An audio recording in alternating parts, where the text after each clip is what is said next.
Nous sommes de retour dans ce studio pour la toute dernière partie de cette émission qui traite du commerce intra-africain. Aujourd'hui, état des lieux et approche de solutions. La configuration du plateau n'a pas changé. Monsieur Teddy Kaberuka, économiste, il vient du Rwanda.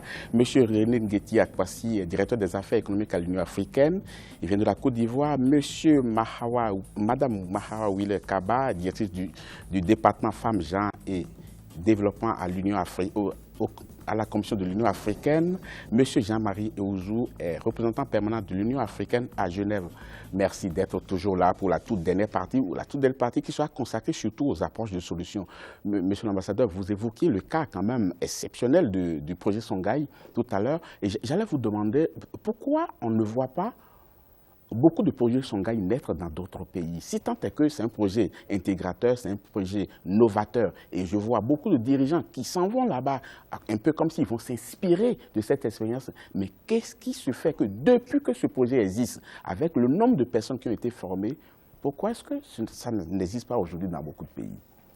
Bon, je ne suis pas sûr que cela n'existe pas dans beaucoup de pays. Je ne peux pas le dire parce qu'il y a eu beaucoup de visites qui ont été organisées sur le site. Et il y a eu des invitations qui ont été adressées au projet pour que son responsable puisse se rendre dans les pays où on l'a invité et pour faire des exposés et lancer ce projet-là. Peut-être que ce n'est qu'un début, mais comme vous le dites, il y a de quoi s'inquiéter lorsque nous importons encore de la nourriture. Un pays ou bien un continent qui importe ce qu'il mange dépend des autres.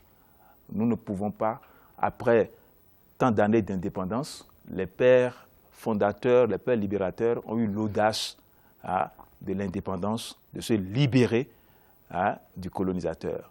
Il faudrait maintenant que nous ayons à notre tour l'audace de l'intégration, l'audace de produire ce que nous devons manger, l'audace de donner du travail à nos jeunes, l'audace de créer des flux de circulation de nos produits sur le continent. Le cacao est produit en Afrique, mais le label du chocolat n'est pas d'Afrique. Ça, c'est un indicateur quand même qui parle de lui-même. Monsieur Nguetia, on va identifier un certain nombre de points et faire des tours de table là-dessus par rapport aux solutions qu'on peut apporter. Notamment, d'abord, comment réduire les dépendances vis-à-vis des produits de base. Parce qu'on a identifié dans cette émission qu'on dépend encore trop des produits de base sans aucune transformation. S'il y aura vrai commerce, il faudrait qu'on commence par transformer ces matières premières. Mais comment est-ce qu'il faut opérer de toutes les approches, de toutes les solutions qui ont été proposées depuis la nuit des temps, laquelle semble faire l'unanimité? Une très bonne interrogation. Je crois que quand on fait étalage, n'est-ce pas, des solutions apportées, je crois que la première des solutions, c'est de sortir du continent de la sous-industrialisation. L'Afrique consomme encore plus de 80% des biens sans transformation. Donc il y a un potentiel industriel qui existe, mais qui n'est pas valorisé. Il faut accepter de transformer les produits avec une... C'est la question que vous posiez au début. Il y a des problèmes à résoudre en amont. En amont, c'est quoi? C'est la production. Souvent aussi, on se plaint, mais on produit très peu. Si vous voulez vous installer, n'est-ce pas, sur la branche transformation du maïs, vous pouvez à un certain moment de l'année être en déficit par rapport même aux inputs maïs. Parce que la production locale peut ne pas suffire même pour être transformée. Il faut, pour que votre entreprise soit rentable, il faut importer le maïs à l'extérieur. Donc il y a des problèmes à résoudre en amont en voyant même globalement notre politique de production.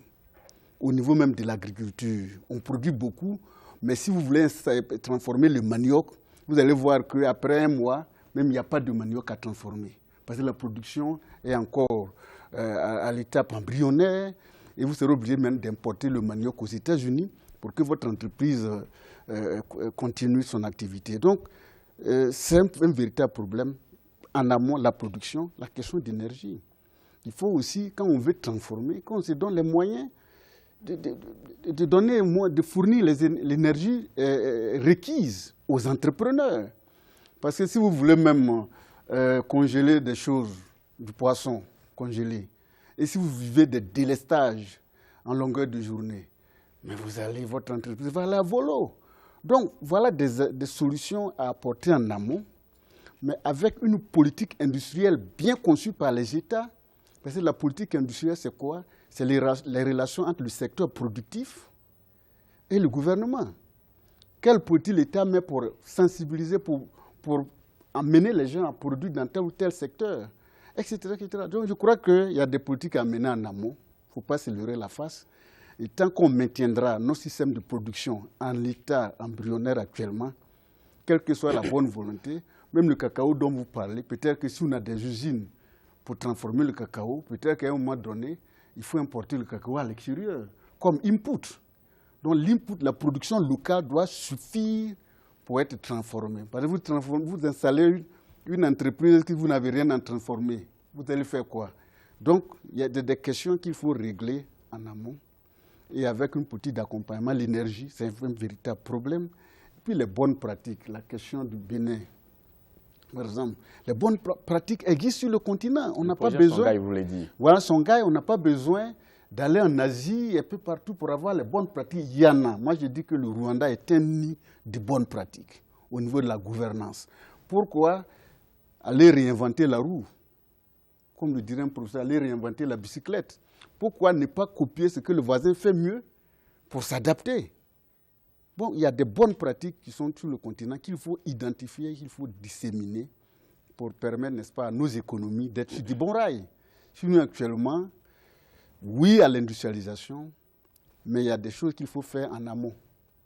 Parce que l'importation des technologies, on n'importe pas la technologie, on la crée. Parce que si vous importez toujours la technologie, il y a une pièce qui manque, vous allez attendre, fermer votre entreprise, importer la pièce détachée pour pouvoir faire redémarrer votre entreprise. Donc, on peut créer notre propre technologie pour transformer le manioc, la banane, etc., etc., qui sont nos produits de base. Ils sont nos produits de base. Madame Hiller-Kaba, les femmes sont les plus représentées quand même dans le secteur commerce, quand bien même leur travail n'est pas, ou bien leur implication n'est pas suffisamment revalorisée. Mais qu'est-ce qu'il faut faire pour donner un coup de pouce à ces femmes-là pour que ce qu'elles font, d'abord, soit connu, soit valorisé et soit intégré à toute politique de développement? Qu'est-ce qu'il faut faire? Déjà, le fait d'en parler sur ce plateau est un très bon pas en avant. Reconnaître le rôle des femmes dans le commerce africain, dans le commerce transfrontalier. C'est l'année des droits de l'homme avec un accent particulier sur les droits de la femme. L'année dernière, c'était l'année de l'autonomisation de la femme vers l'agenda 2063. Et j'allais dire que moi, je suis optimiste. C'est vrai que les défis sont énormes, il y a des préalables. On a parlé de l'infrastructure, on a parlé de l'énergie, on a parlé de l'agriculture. Mais je reste très optimiste parce qu'il y a les politiques. Il y a maintenant les cadres de travail qu'il nous faut afin de mettre en exergue le rôle des femmes et de leur doter des moyens dont il faut. Cependant, j'ai travaillé avec les femmes à la base et dans plusieurs régions de l'Afrique. Et cela m'a permis d'apprécier la complexité des systèmes de production agricole et de commerce. Il n'y a pas une seule solution, c'est un système de solutions. J'ai travaillé avec des femmes qui importaient des denrées de base d'un pays à un autre et qui préféraient se limiter à cela que de vendre leurs produits au supermarché à cause de la complexité des systèmes. Et l'effort qui est en cours maintenant, c'est de les intégrer dans les chaînes de valeur globales. D'accord? Nous reconnaissons qu'on ne peut plus travailler de manière isolée, mais plutôt une collaboration. D'accord, à travers plusieurs plateformes, c'est l'une des solutions en vue de mieux mettre en exergue le rôle des femmes. Bien sûr, il y a des questions liées au financement. Il y a des questions très simples, hein, ne serait-ce que même l'interprétation du règlement douanier à travers les frontières. Très simple, hein, mais cela peut coûter à une femme toute son économie, tout son capital. D'accord? Nous avons parlé de l'infrastructure de base, même les chambres frigorifiées dont elles ont besoin pour garder la marchandise, par exemple. Mais le temps, nous négligeons ceci, le temps de transaction. il est très très important. Et le fait que nous puissions amener des femmes à passer des nuits entières, plusieurs nuits à la frontière parce qu'elles ne répondent pas à tel et tel critère, ça a un poids énorme sur leur capacité d'évoluer. D'autre part, je souhaite également saluer les femmes qui sont dans le commerce. On a parlé longtemps des Nana Benz dans la région de l'Afrique de l'Ouest. C'était des femmes très modestes, mais qui ont géré des millions, voire même des milliards en francs CFA. Et pendant des années, avec très peu d'accompagnement, elles ont pu le faire. Et donc, lorsque l'accompagnement existe, les femmes peuvent sortir le continent, en effet, de cette situation de commerce très informel, mais plutôt d'être un continent beaucoup plus compétitif. Et cela m'amène à une question. Nous le disons, oui, nous voulons être souverains sur le plan que nous n'ayons pas à dépendre de l'étranger par rapport à notre alimentation. Mais il faut qu'on fasse des choix également. D'accord? Ce n'est pas parce que lorsqu'on retrouve des bananes, par exemple, à l'étranger, d'accord, ou des denrées en provenance de l'Afrique, est-ce que cela veut dire qu'ils ne sont pas souverains? D'accord? On ne peut pas, on le reconnaît, il faut que nous fassions des choix, reconnaître où nous sommes le plus compétitifs et focaliser les efforts dans ce sens. Et j'ai vu les femmes le faire, se spécialiser dans des domaines et se spécialiser au point où elles maîtrisaient tous les aspects liés à la production et à l'écoulement de ces produits. Voilà. Monsieur Kabelouka, les transactions en Afrique sont en moyenne 25% plus chères que le reste du monde. Est-ce que cela encourage, dans ces conditions, les échanges? Au niveau compétitif, ça n'encourage pas. Mais je crois qu'il y a des éléments qui font que cette production soit plus élevée. Et la plupart des fois, les gens n'ont pas le courage de les dénoncer. Il y a par exemple un facteur de corruption. Ça, c'est un facteur où quelqu'un qui est dans le secteur privé, il voit ça. Il peut quantifier ça et c'est le dernier consommateur qui paye la facture. Voilà. Alors, comment avoir un continent à tolérance zéro à la corruption? Ça, c'est tout le monde qui doit être sur le champ de bataille. Mais la corruption, ce n'est pas l'apanage, ce n'est pas l'apanage de l'Afrique. Il y en a ailleurs et pourtant les autres arrivent quand même à transcender cela. Je dirais qu'en Afrique, je sens ça quand je suis en Afrique par rapport quand je suis aux États-Unis ou en Europe. Donc, c'est un problème sérieux et c'est le dernier consommateur qui souffre. Et ça revient au coût de production aussi. Parce que personne ne le dit, hein? Personne n'aura le courage de le dire. Mais ça existe. Il y a aussi, comme Madame le disait, la circulation de biens et de personnes. C'est plus cher de franchir d'une zone A à B en Afrique qu'en Europe. Pourquoi? Parce que le moyen de transport, c'est très élevé. Mais aussi tout le mécanisme de transport. Bon, j'encourage cet effort d'avoir le visa commun. Ici, on a la chance qu'en Afrique de l'Est, on a par exemple la carte d'identité ou avec la carte d'identité traverse. Ça rend encore plus facile la circulation de biens et personnes dans la région. Je dirais aussi que l'Afrique souffre aussi de secteur privé qui est encore bas, au stade embryonnaire. Et là, si on n'a pas un secteur privé qui est dynamique, on n'aura pas l'innovation parce que tout vient du secteur privé. L'État ne fait que donner un cadre formel, légal, mais tout doit être fait par le secteur privé. Donc, la facilitation des échanges, ça peut être une solution. La tolérance zéro à la corruption, ça peut être une corruption. Encore plus, on peut attirer les investissements étrangers, comme M. Renner le disait.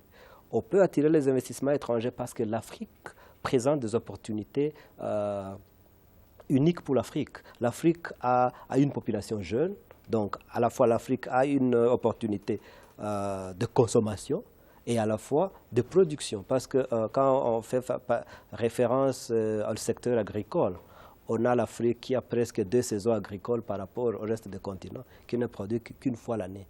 Donc ça, ce sont les avantages comparatifs qui peuvent même attirer les investissements étrangers en dehors de l'Afrique pour promouvoir la production en Afrique. Monsieur Jean-Marie Ouzou, au niveau des exportations, l'Afrique est 2 fois plus chère que les pays de l'OCDE, 3 fois plus chère que les pays d'Asie du Sud-Est. Tout à fait. Comment est-ce qu'on peut inverser cette tendance? On ne peut inverser cette tendance-là qu'en enlevant toutes les barrières dont on a parlé tantôt, et surtout en tirant leçon de tout ce que mon voisin de gauche vient de dire. M. Kaberuka. Oui, M. Kaberuka. Ça, c'est vrai. Bon, il faut lutter contre la corruption, il faut améliorer la production, mais il n'y a que ça à faire aujourd'hui. Les infrastructures, on en a parlé, l'énergie, on en a parlé. Un continent comme le nôtre, même les jours où il pleut, il y a le soleil, l'énergie solaire. Une opportunité pour développer cette énergie qui est une énergie pure. Quand on a le soleil du 1er janvier au 31 décembre, alors qu'on souffre de délestage régulier, permanent, récurrent, je pense que c'est des choses sur lesquelles il faut réfléchir. Ensuite, il y a un autre élément, la recherche-développement. Nous, les élites que nous constituons, nous pouvons nous pencher sur ce qui constitue la réalité économique de notre continent. Comment la variété de maïs, la variété de riz peut être améliorée. Pourquoi nous sommes tous attirés par le riz thaïlandais, le fameux riz parfumé qu'on peut produire sur le continent. C'est une invention chez eux. Je crois qu'on peut copier. Même si c'est breveté, il y a des formules appropriées à l'OMPI qui nous permettent aussi de profiter de cela et de mettre ce produit-là à la disposition de nos populations, sans passer par le riz thaïlandais nécessairement. Donc, il faut, pour tout dire, une vraie diplomatie du développement économique au niveau du continent. Monsieur Nguitia, on a parlé des femmes tout à l'heure, de rôle quand même, qu'elles jouent le rôle de pionnière, qu'elles jouent le rôle de premier plan, qu'elles jouent au niveau du commerce en Afrique. Mais il va falloir régler un certain nombre de problèmes qui les concernent, notamment l'accès au financement. Si on donne plus de moyens aux femmes, est-ce que vous pensez qu'elles peuvent faire mieux malgré les conditions aujourd'hui? Parce que pour les conditions, on mettra du temps à pouvoir inverser la donne. Mais est-ce que si on règle ne serait-ce que l'accès au financement, parce qu'aujourd'hui les financements existent, mais les hommes comme les femmes ont un accès équitable à cela. Est-ce qu'on pourrait bloquer les hommes en disant donnons priorité aux femmes et puis en leur donnant plus de moyens, est-ce qu'on va atteindre des résultats? Bon, la question du financement est une question récurrente dans le développement, le processus de développement du continent. Ici, moi je pense que il faut faciliter l'accès du financement aux femmes, parce qu'il faut sortir même les femmes du secteur informel. Du secteur informel, une économie qui évolue, qui se modernise, sort de l'informel vers le formel. Parce que le secteur informel, c'est un secteur qui échappe à la comptabilité nationale. Donc si nous voulons vraiment moderniser nos économies, il faut sortir ce point important des activités du secteur formel. De faire comment? Les femmes qui sont très dynamiques au niveau de certains segments d'activité, faire en sorte que la question du financement soit résolue à leur niveau. Parce que souvent, pour le faire aussi, il faut résoudre la question de l'éducation des femmes. Parce que pour être au fait de la politique du financement, il faut quand même avoir un minimum de connaissances. Parce que généralement, en Afrique, les femmes qui sont dans les secteurs informels, la plupart du temps, elles ne sont pas allées à l'école, elles ne sont pas éduquées. Donc, éduquer une femme, c'est éduquer toute une communauté. Donc, puisque les femmes sont plus nombreuses que les hommes dans la population africaine, donc l'Afrique ne peut pas se priver de l'apport indéniable des femmes au processus de développement. Donc, pour le faire, il faut les éduquer, qu'elles aient accès à l'école, parce que accès à l'école aussi ne veut pas dire accès à l'éducation. Parce qu'il faut sortir aussi nos écoles du dénuement, faire en sorte que l'enfant qui va à l'école, la jeune fille qui va à l'école, ait accès à l'éducation. Ensuite, que les femmes soient inscrites dans les domaines scientifiques, les mathématiques, les physiques, qui ne sont pas des domaines réservés aux hommes. Et ensuite, qu'on leur facilite l'accès au financement, au crédit, pour leur permettre, n'est-ce pas, de concrétiser leurs opportunités. Et l'Afrique va gagner parce que les femmes sont plus nombreuses, et je dirais même dans certains domaines plus dynamiques que les hommes. Madame Kaba, moi j'ai parlé de l'accès au financement. Monsieur Nguitia a parlé de formaliser le travail des femmes. Lequel paraît prioritaire aujourd'hui, parce qu'on ne peut pas régler tous les problèmes que rencontrent les femmes aujourd'hui, mais il va falloir opérer des priorités. Et parmi les deux cas que j'ai cités là, quelle est la priorité parmi les deux? Ce n'est pas, ça va de pair, hein, ce n'est pas mutuellement exclusif. Et tout dépend de la situation dans laquelle on se trouve. C'est vrai qu'il y a un impératif de formaliser, mais tout en reconnaissant que c'est un processus.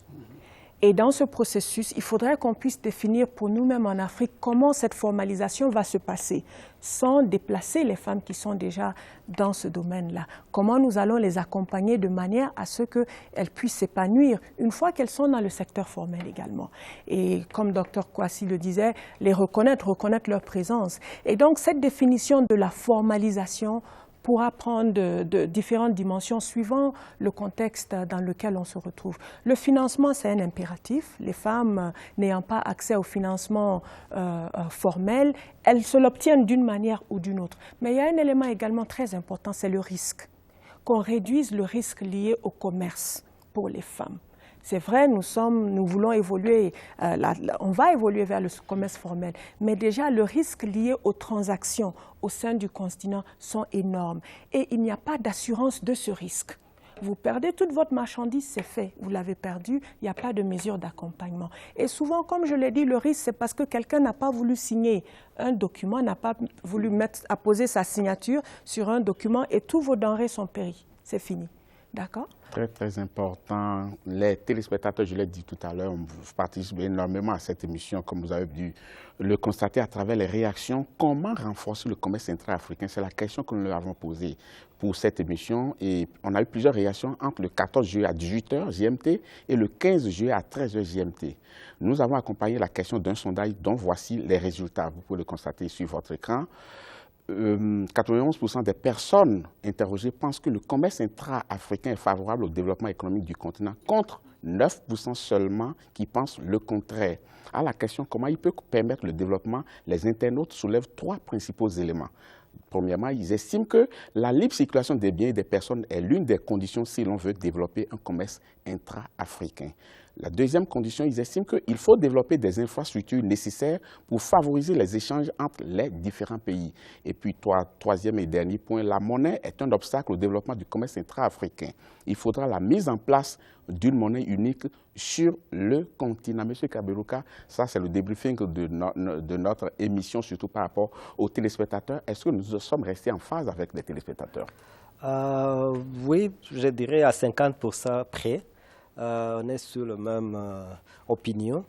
La monnaie, oui, mais quand je vois par exemple les différentes réalités macroéconomiques pour chaque pays, pour chaque zone d'Afrique, je dirais que l'Afrique est encore loin de cette intégration monétaire. Ça, il faut être franc. Sinon, on peut courir un grand risque d'avoir une union monétaire et on va perdre tout. Donc, il y a des prérequis pour y arriver. Monsieur Ouzou, la question de la monnaie, est-ce que c'est un indicateur important? Si oui, est-ce qu'on est prêt de pouvoir l'atteindre un jour, une intégration monétaire? Je crois que c'est un objectif à terme, bien sûr, un objectif qu'il faut atteindre un jour. Vous avez vu combien de temps les Européens ont mis pour atteindre l'euro. Ça n'a pas été facile, et avec les soubresauts que nous connaissons aujourd'hui. Bon, je vous dis que la monnaie est une nécessité parce que ça favorise les paiements. Nos paiements se font comment? D'une zone monétaire à une autre zone monétaire, une grande différence. Et parfois même la parité est difficile à atteindre. C'est dans les marchés, dans l'informel, que vous allez faire le change, ainsi de suite. Voilà le vrai problème. Je crois qu'il faut qu'on réfléchisse sérieusement sur la question de la monnaie. Ça fait partie des préoccupations de l'Union africaine. Mais les solutions, je crois que les approches ne sont pas encore là. Peut-être que Dr Nguetia, qui est directeur des affaires économiques, il pourra nous dire là où nous en sommes. Mais comme j'ai encore, je peux parler encore pour 20 secondes, je vous dis. Le financement, on a parlé souvent d'investissement. C'est vrai, j'en ai parlé à plusieurs reprises. Mais les financements peuvent être aussi endogènes. On a vu comment, pour un rien, nos mamies bèzes vivent à la fin de leur vie dans une impécuniosité malheureuse. Alors qu'au moment où elles roulaient sur ce qu'on appelle sur de l'or, elles auraient pu investir pour améliorer la production des éléments qu'elles importaient. C'est ça le vrai problème. Personne n'investit pour le développement endogène du continent. Voilà la grande difficulté. Nous avons vu ces Mamie Benz très riches. C'est Maman Benz. Ah ouais. Bon, comme vous voulez. Mais ce qui est intéressant, c'est que pour les prochains riches, ou bien les nouveaux riches d'aujourd'hui, là, je leur lance un appel.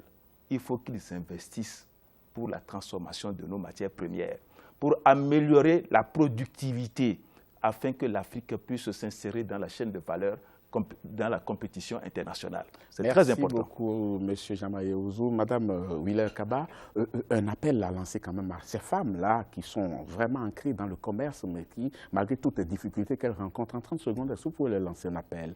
Oui, je les encourage. Je lance un appel de continuer à persévérer, mais aussi de mieux s'informer. La réglementation évolue, elle change, qu'elle soit en phase avec la réglementation, qu'elle essaie également de rentrer dans le secteur formel davantage. Mais je fais également un appel aux autres acteurs. Monsieur ambassadeur Jean-Marie a cité le cas des Nana Benz. C'est vrai qu'elles avaient une certaine fortune, mais il n'y avait pas de conseil également à cette époque.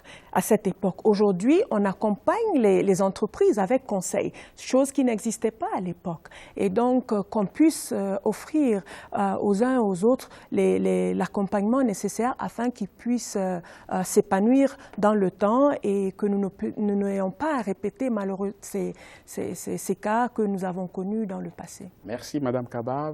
Monsieur Nguetia, par rapport à la question que vous a posée M. Jean-Marie Ouzou sur la monnaie, on y est où? On y est où? Oui, la monnaie, c'est une réalité. Vous voyez, moi je dirais que l'appel que je voudrais lancer, c'est que les Africains appliquent les solutions africaines aux difficultés africaines. La création de la Banque centrale remonte du traité d'Abuja et elle a été reprise par l'acte constitutif de l'Union africaine à l'article 19. Aujourd'hui, nous venons d'adopter au niveau de l'Union africaine une stratégie conjointe avec les banquiers centraux. La stratégie va être présentée à ce sommet-là. Et après, lorsque la stratégie va être adoptée, nous allons mettre en place l'Institut monétaire africain pour piloter le projet. Donc, pour dire que les téléspectateurs, leurs préoccupations sont fondées. Sans la monnaie, qui est un indicateur par excellence d'intégration, je crois que nous aurons du mal à accélérer notre intégration. Mais pour dire aussi à mon ami Kaberuka qu'il ne faut pas qu'il soit pessimiste, il ne faut pas réunir les prérequis. La monnaie unique européenne, je crois que c'est en moins d'1 an ou 2 ans que ça a été lancé. Donc l'Afrique aujourd'hui doit pouvoir mettre en place sa monnaie pour exercer sa souveraineté. Merci, merci bien, tout est bien qui finit bien. Nous sommes à la fin de cette émission. Merci beaucoup à M. Teddy Kaberuka, M. René Nguetia Kwasi, Mme Wheeler Kaba et M. Jean-Marie Ouzou. Merci beaucoup à vous d'avoir honoré de votre présence sur ce plateau pour éclairer la lanterne de nos téléspectateurs. Demain, ce sera un autre thème, le défi sécuritaire. L'Afrique prend-elle les bons repères? L'Afrique prend-elle les bons repères par rapport aux défis sécuritaires? C'est de cela qu'il sera question demain, chers téléspectateurs. Vous pouvez déjà réagir, envoyer pas mal de réactions et poser des questions à nos invités qui sont sur ce plateau. L'adresse, vous la connaissez, ua2016@africa24tv.com. Nous allons remercier l'équipe web qui a permis quand même les statistiques que nous avons vues tout à l'heure. L'équipe de la rédaction également, sans oublier l'équipe de production et l'équipe de réalisation de cette émission. On vous laisse en compagnie des programmes d'Africa 24 et à demain pour un autre plateau en direct de Rwanda, d'où nous émettons en direct.